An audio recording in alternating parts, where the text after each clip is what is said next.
Orang di daerah saya di Serese itu menganggapnya saya itu jebolan pondok. Padahal saya murni sekolah di Miftahul Tulab, kecil di Miftahul Tulab, besar pun di Miftahul Tulab di Gedangan. Tidak pernah sekolah kemanapun. Saya cuma asli jebolan Miftahul Tulab. Maka di kepala MTMA ini bagi saya ngeni debu nerama sebetulnya jeruk makan jeruk. Masa kepala lulusan MA jadi kepala sekolah MA. Miftahul Tulab maju ketika santrinya, alumninya ataupun mahasiswanya mau memajukan Miftahul Tulab.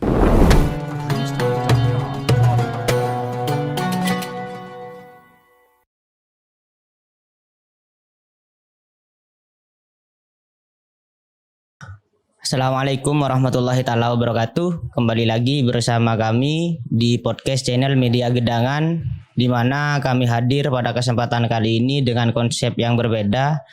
Kami konsep studio dengan sesuatu yang lebih menarik dari sebelum-sebelumnya. Namun secara garis besar, konsep pada kesempatan kali ini sama seperti konsep-konsep sebelumnya, di mana kami di sini juga sudah mendatangkan seorang narasumber ataupun pembicara di podcast pada kesempatan kali ini, di mana beliau merupakan guru yang bisa dibilang guru senior di Pondok Pesantren Gedangan Madrasah Miftahul Tulab.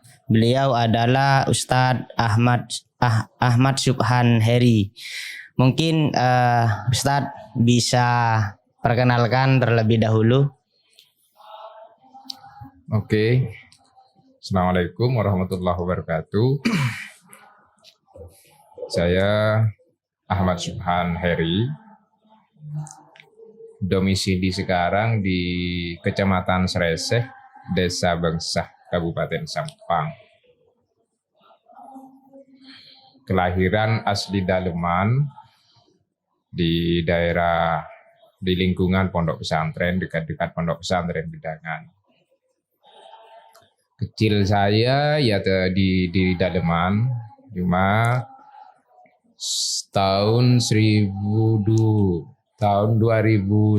saya keluar dari Daleman, dari pondok pesantren Gedangan untuk melanjutkan ke pernikahan di daerah Kecamatan Sereseh.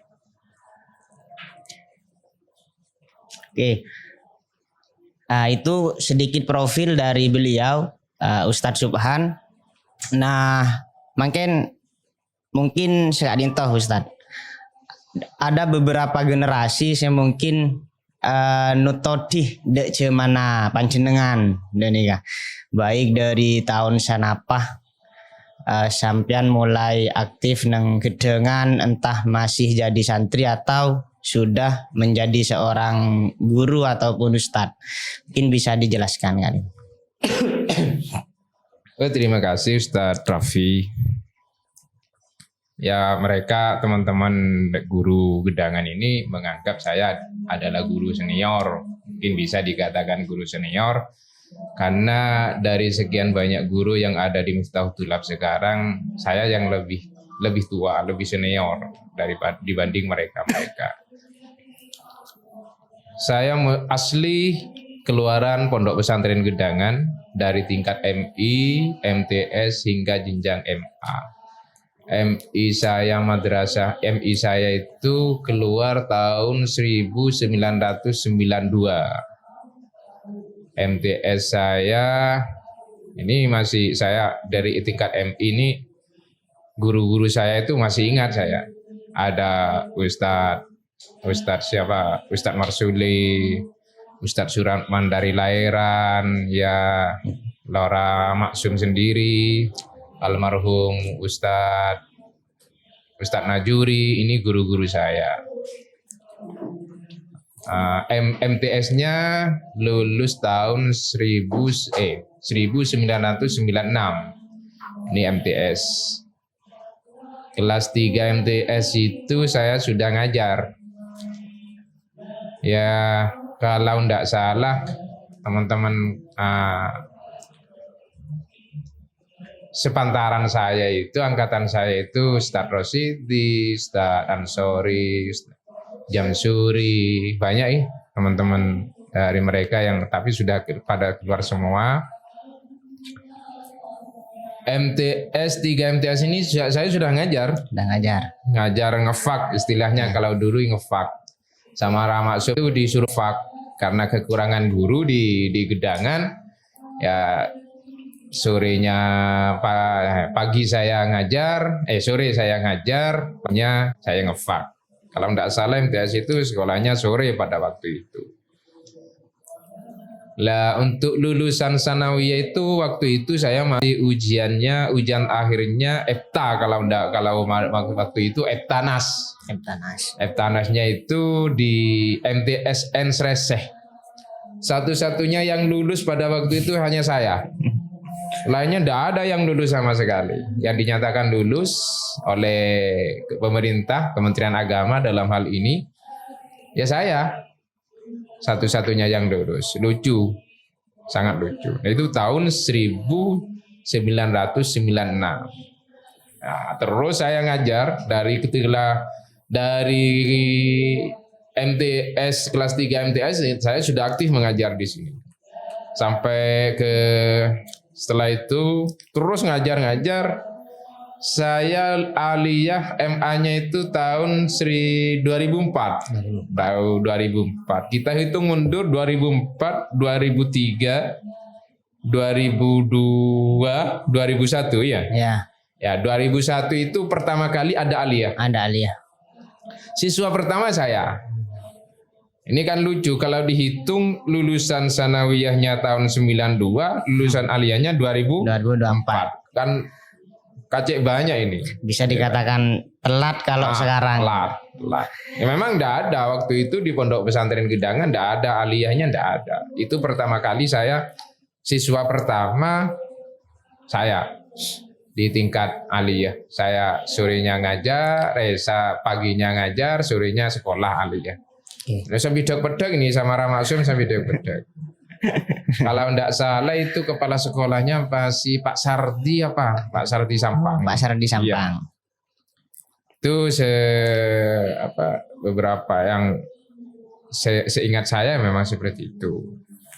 Jadi ini sahabat-sahabat pemirsa YouTube channel Gedangan. Jadi beliau ini memang murni berpendidikan di Miftahut Thulab. Bahkan beliau dengan tujuan pendidikan di Miftahut Thulab, beliau tidak memikirkan apapun, hanya saja semua hal yang mungkin diperintah oleh guru yang sudah disampaikan oleh beliau tadi, disuruh ngefak, ya mau, asalkan itu tetap berbau pendidikan gitu, sahabat-sahabat pemirsa.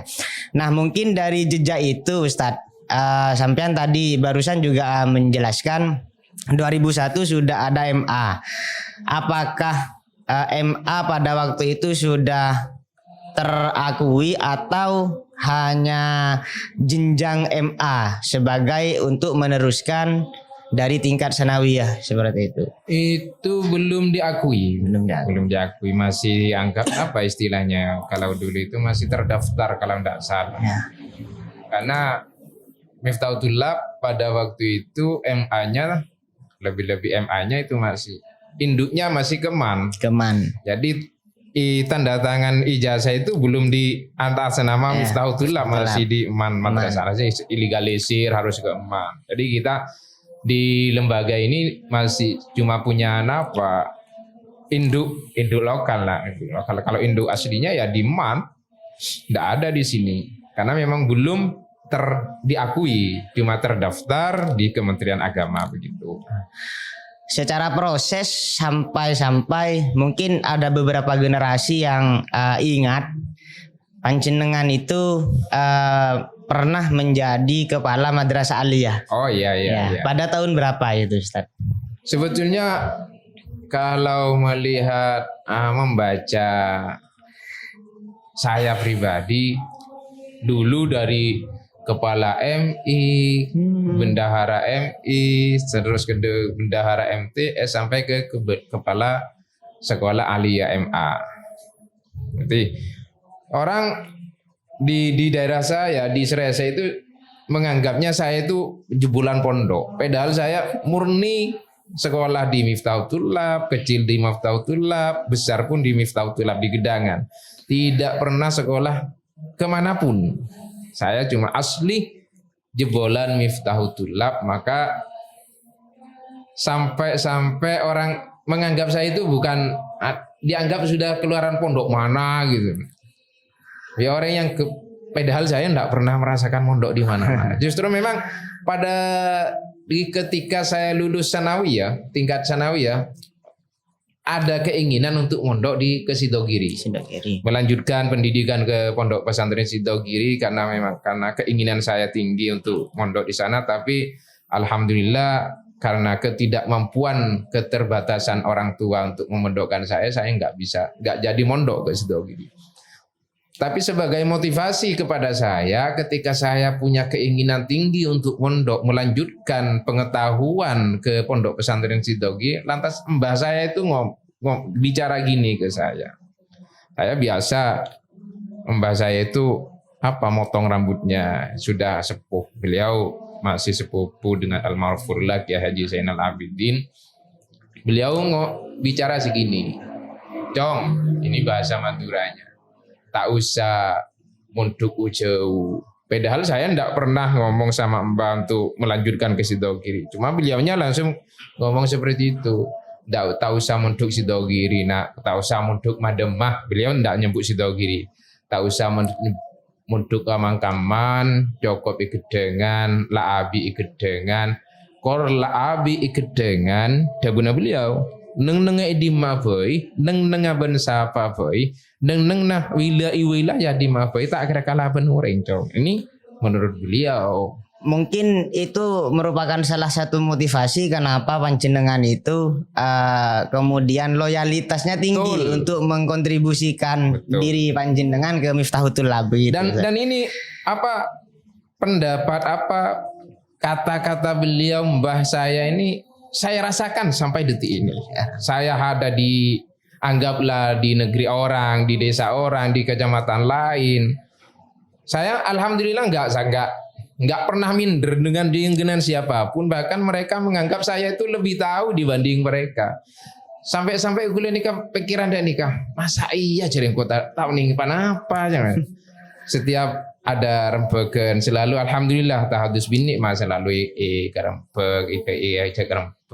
Ya mungkin ini saya kuliah rasa sarang panapa deguna mbagule. Lah tak usah menduk madem macong. Lah cokop abi ikedengan, patotok ikedengan. Lah nang di maboy kedengan ria santri kedengan pasti bisa sebaya apa pasti bisa. Nih kedebuna mbagule waktu itu. Nah, terus masih berbicara tentang sampean waktu menjabat sebagai kepala madrasah aliyah.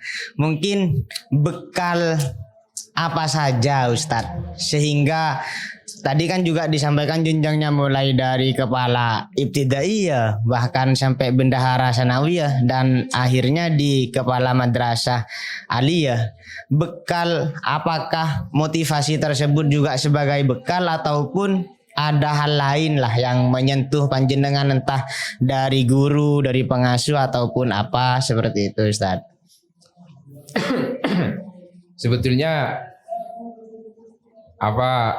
jadi kepala MTMA ini bagi saya ini benar maksum. Sebetulnya makan jeruk. Masa kepala lulusan MA jadi kepala sekolah MA. Ya karena keterbatasan pada waktu itu keterbatasan pondok pesantren Gedangan di dalam mengkader. Memang waktu itu memang terbatas ya guru-guru di Miftahul Thulab. Satu memang keterbatasannya. Dua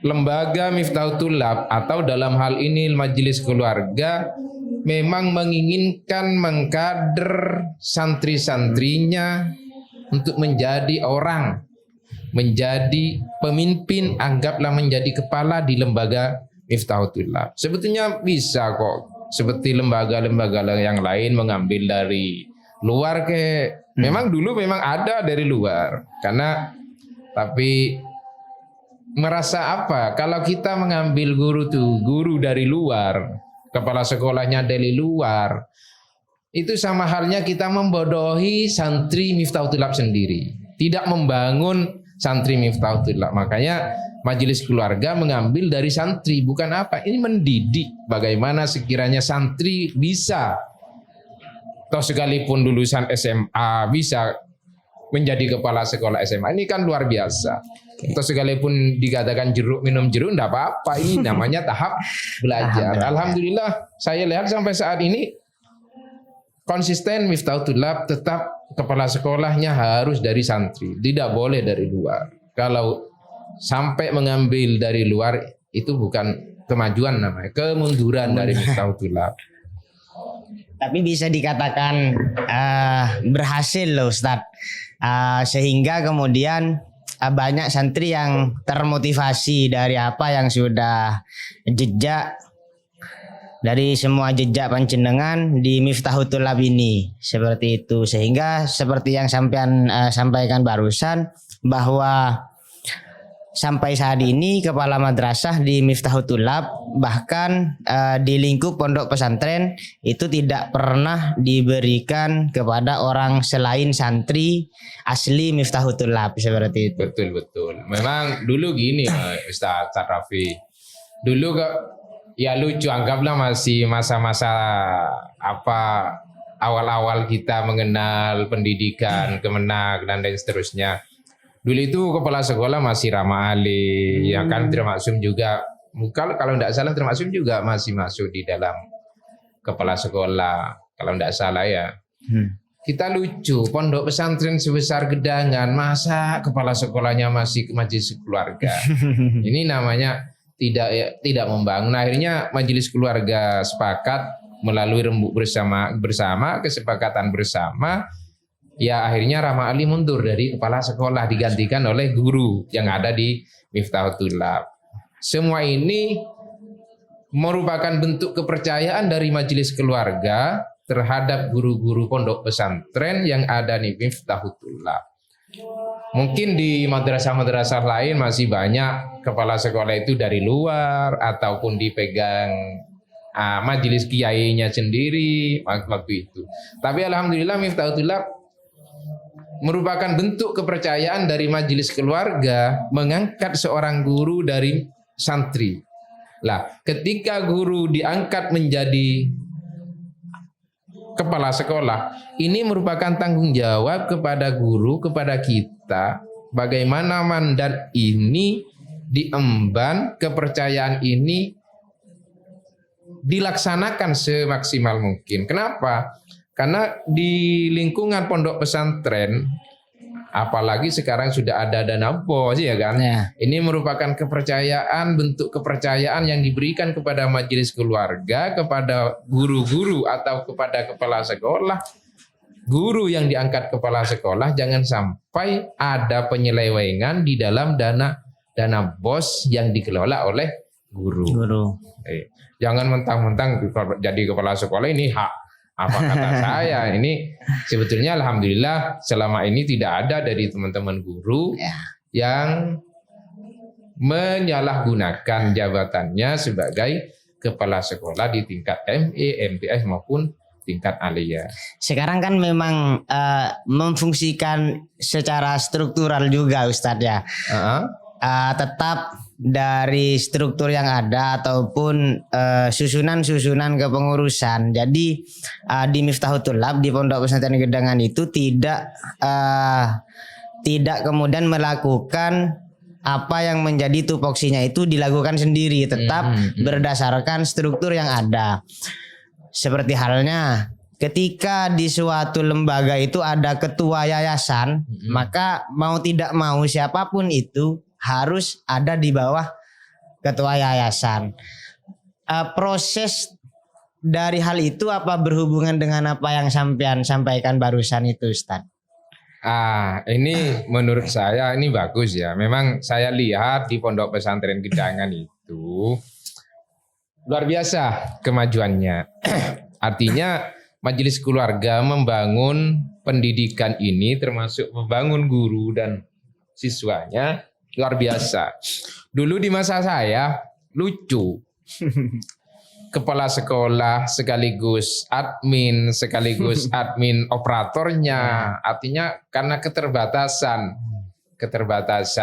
tenaga lah. Alhamdulillah kalau sekarang sudah ada bidangnya masing-masing. Kalau kepala sekolah ya kepala sekolah, yang sekretaris ya sekretaris, yang admin bagian admin ya operator. Alhamdulillah ini merupakan suatu kemajuan, perubahan yang luar biasa di Miftahul Thulab, sehingga pekerjaan-pekerjaan di lembaga tidak terbengkalai. Ini sudah ada bidangnya masing-masing, sehingga perjalanan pendidikan di Miftahul Thulab ini berjalan. Kalau dulu ya ujian lapsoma ya kepala sekolah yang ngurus. Ujian EHB kepala sekolah yang ngurus. Alhamdulillah kalau sekarang kepala sekolahnya hanya sebatas kepala sekolah sebagai bentuk tanggung jawab dari semua kegiatan yang ada di pondok pesantren. Ini kita harus bersyukur kepada majelis keluarga atas bimbingan yang seperti ini, pelajaran-pelajaran yang seperti ini merupakan luar biasa lah. Artinya pendidikan yang luar biasa kepada generasi-generasi seterusnya. Tapi kalau bicara secara sistem, dari dulu memang keinginan majelis keluarga apa memang sebagaimana yang sekarang terjadi ini, Ustadz? Karena mungkin hanya terkendala SDM yang masih minim seperti itu. Secara sistem, keinginan majelis keluarga apa memang seperti ini dari dulu gitu, Ustadz? Sebetulnya kalau majelis keluarga memang seperti itu. Dari awal ketika beliau pengasuh yang sekarang ya pengasuh yang ketiga ini sudah mundur dari jabatan kepala sekolah pada waktu itu, memang beliau majelis keluarga sepakat semua pendidikan yang ada di baik MI, MTS, MA harus dikelola oleh guru yang ada di Miftahul Thulab. Mengingat sekarang teman-teman guru atau santri-santri Miftahul Thulab sudah banyak yang mampu di dalam membidangi di dalam pendidikan yang ada di pondok pesantren. Memang ini sudah menjadi keinginan dari lembaga Miftahul Thulab. Ya kalau lembaga ini terus dipegang oleh satu komando, semuanya ditangani oleh satu orang, ya tidak maju-maju, Ustaz. Ya.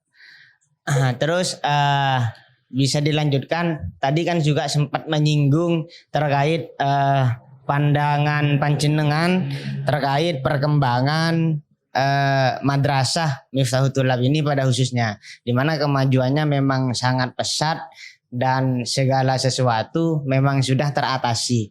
Kalau pandangan panjenengan melihat santri ataupun guru pada saat ini, mungkin sampean menemukan perbedaan yang signifikan dari waktu zaman panjenengan dulu, atau bagaimana Ustadz? Apa sekarang terlalu ringan ataupun ada hal yang berat tapi gampang dilakukan oleh guru maupun santri seperti itu misalkan? Kalau secara terlalu mendalam saya kurang paham ya. Karena saya sudah tidak aktif sudah berapa tahun, kalau tidak salah 13 tahun saya keluar dari gedangan. Tapi waktu saya keluar dari gedangan tahun 2009 kayak saya keluar, saya masih menjabat kepala sekolah. Kalau tidak salah ditempuh 3 tahun. Jadi kepala sekolah aliyah. Sampai-sampai Ramaksum bilang ke saya, ini bukan kepala sekolah tapi kepala sekolah kelas terbang. Masa kepala sekolah kepalanya ada di Sreseng. Kalau membicara masalah pendidikan secara mendalam saya tidak tahu Mas ya. Ustaz. Tapi saya lihat alhamdulillah keaktifan guru terutama. Keaktifan guru ini luar biasa. Saya sangat mengajukan jempol keaktifan guru. 2, di dalam kegiatan belajar mengajar, kalau di masa saya itu masih banyak guru-guru yang tidak masuk sekolah, di kelas tidak ada gurunya. Kalau sekarang alhamdulillah tidak pernah ada guru kosong. Apalagi ini merupakan ketegasan dari Kabag Ma'hadiyah kabak madrasiyah di dalam membimbing guru-guru yang ada. Jangan sampai anak yang berangkat dari rumah mau sekolah ternyata nyampe ke sekolah tidak ada gurunya. Ini alhamdulillah kalau saya melihat itu masih luar biasa. Kemajuannya luar biasa. Tidak ada, artinya tidak ada bahasa istilah guru kosong itu tidak ada. Ada guru infal, guru infal ya. Istilahnya guru pengganti. Guru pengganti. Bahkan kalau mau tidak masuk harus ada izin, harus ada penggantinya. Tanggung jawab guru yang tidak masuk itu harus ada gantinya, harus cari ganti sendiri. Ini alhamdulillah ini merupakan kemajuan atau perubahan yang luar biasa di dalam pondok pesantren Gedangan. Kalau dari sisi santri sendiri, pandangan panjenengan seperti apa, Ustaz? Kalau masalah santri ini, Pak Rafi, kalau masalah banyaknya santri ya alhamdulillah. Kalau masalah pengetahuan santri, saya belum terlalu menjajaki, terlalu meneliti. Bagi kami yang penting santri itu banyak dan kegiatan belajar mengajar itu sudah alhamdulillah dibandingkan di masa saya ya. Di masa saya. Kalau masalah apa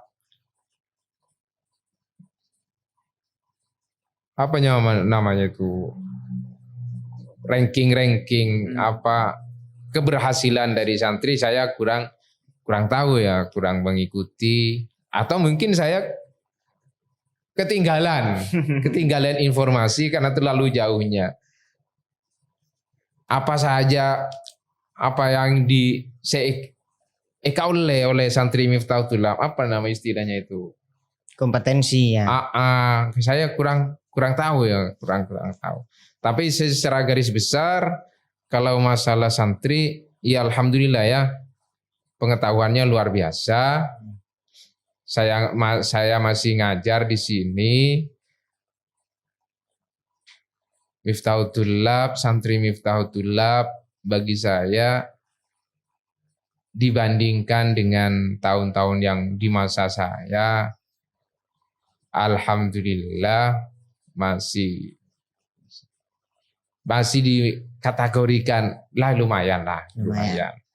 Artinya bisa dikatakan kalau santri sekarang lebih terlatih di bidang. Betul. Dan mungkin ini ya untuk teman-teman guru ya. Teman-teman guru. Di sini kami juga guru. Ini merupakan masukan kepada kami pribadi khususnya teman-teman guru pada umumnya. Saya adalah guru sekaligus wali santri di sini, wali murid di sini.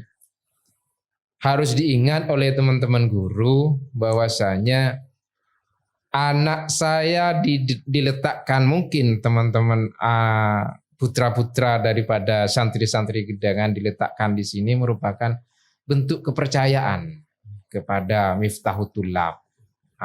Kepercayaan ini ketika santri sudah ada di lembaga pondok pesantren, jangan sampai kepercayaan ini dibuang begitu saja oleh teman-teman guru. Intinya gimana? Maksudnya gimana? Kami berharap anak kami setelah keluar dari pondok Gedangan mendapatkan ilmu yang manfaat. Bagaimana mendapatkan ilmu manfaat? Kuncinya satu, dari guru itu sendiri. Dari guru pengajar-pengajar yang ada di lembaga-lembaga baik MI, MTS, MA. Bagaimana sekiranya hati guru tidak pernah merasa tersakiti oleh mereka perbuatan santri-santri yang agak rada-rada meleng lah. Tapi ketika ada santri yang agak-agak mokong, mohon kepada teman-teman guru, bagaimana sekiranya itu ada rasa maafu, harus legowo, jangan sampai merasa tersakiti teman-teman guru yang ada. Maksudnya biar mereka santri-santri Gedangan ini tidak mendapatkan bentuk bentuna guru. Tidak pernah guru itu merasa tersakiti sehingga teman-teman anak-anak didik yang keluar dari Miftahul Tulab pulang dari Miftahut Thulab, boyong dari Miftahut Thulab membawa ilmu yang manfaat. Kok bisa membawa ilmu manfaat? Karena gurunya tidak pernah merasa tersakiti oleh mereka-mereka yang rada-rada meleng. Begitu Mas Raffi. Itu pesan. Kalau harapan yang khusus mungkin ini terakhir Ustadz ya, harapan panjenengan terkait hal yang berhubungan dengan Miftahut Thulab, terlebih di sektor guru, sampean sebagai guru senior ya, barusan kan sudah pesan, sudah saya panjenengan sampaikan. Kalau harapannya itu seperti apa gitu Ustadz? Entah dari kesemangatan ataupun keikhlasan guru dan lain sebagainya. Oke. Terima kasih. Ini bagus. Harapan kami untuk teman-teman guru ya, ikhlas di dalam mengabdikan diri kepada lembaga pendidikan. Saya masih ingat ke pesan beliau, Kiai Haji Zainal Abidin, ketika saya keluar dari kepala sekolah karena ijazah sudah tidak mumpuni, saya izin kepada beliau untuk keluar dari kepala sekolah. Beliau ngomongnya gini, dengan bahasa Maduranya, Cong, Tina ya kaki nyaman aja lah tak aduh ke pemerintah. Cuma tak rapa pakun ngajar. Tapi gaji nah guru gedengan pagi mutemu neng akhirat. Mun ngokor gaji cong, gedengan dia ada gaji. Artinya tak cukup gaji sebagi lembaga ke guru-guru. Jadi debuna beliau pengasuh kedua gaji nah guru gedengan dek budi mutemu neng akhirat ya. Ini kan debuna beliau. Ini untuk guru. Jadi ikhlas, jangan sampai karena ada jam yang ditentukan, karena kita sudah ada jurnal. Jadi teman-teman guru di dalam mengajar jangan sampai karena jurnal. Ini gula TV gula ngajar dari Sreseh satu minggu sekali mau mitonga jurnal makilah full tak cocok.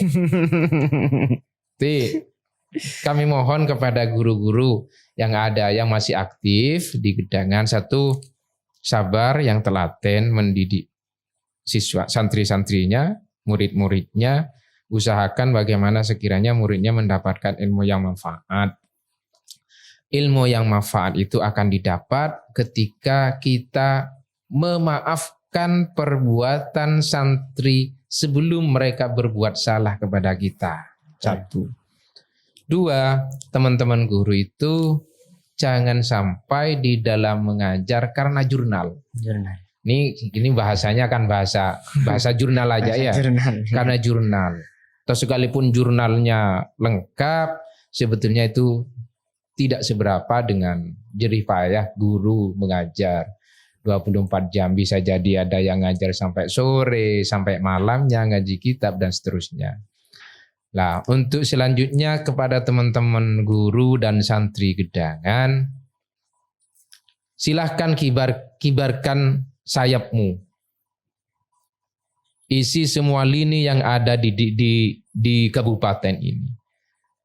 Kalian yang keluar dari gedangan, baik yang sudah mahasiswa ataupun yang sudah lulus, bawalah nama baik gedangan.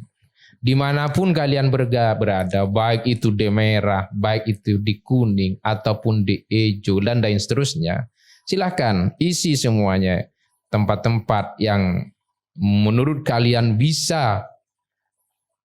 Dan jangan lupa background kalian yang ada di mana-mana adalah Miftahut Thulab. Baik, terima kasih kepada narasumber beliau Ustadz Subhan atas waktu dan kesempatannya menghadiri podcast ini. Sebelum kami akhiri, mungkin sedikit menyimpulkan dari apa yang sudah disampaikan oleh beliau, bahwa kita ini sampai kapanpun dan dimanapun tetap santri Miftahul Thulab. Jadi bagaimana kita tetap loyal terhadap Miftahul Thulab, entah kita di posisi manapun, di derajat apapun, background kita tetap Miftahul Thulab. Jadi keikhlasan yang sudah kita dapat di lingkungan Pondok Pesantren Gedangan harus kita terapkan sampai kita entah itu menjadi alumni, menjadi wali santri atau menjadi apapun, kitalah tetap santri Miftahul Thulab. Demikian. Bentar Mas, ini satu lagi ya. Ya. Miftahul Thulab maju ketika santrinya, alumninya ataupun mahasiswanya mau memajukan Miftahul Thulab. Selain loyalitas, mungkin semua yang berkaitan dengan Miftahul Thulab Pondok Pesantren Gedangan ini juga diharapkan memiliki kontribusi nyata, ya, mendorong, menjadi benteng, menjadi garda terdepan demi kemajuan Pondok Pesantren Gedangan dan Madrasah Miftahul Thulab. Demikian podcast pada kesempatan kali ini. Semoga bisa menjadi motivasi bagi sahabat-sahabat pemirsa di YouTube Media Gedangan. Kurang lebihnya kami mohon maaf. Akhiron, Assalamualaikum warahmatullahi taala wabarakatuh. Waalaikumsalam warahmatullahi wabarakatuh. Gedangan salaf kompetitif.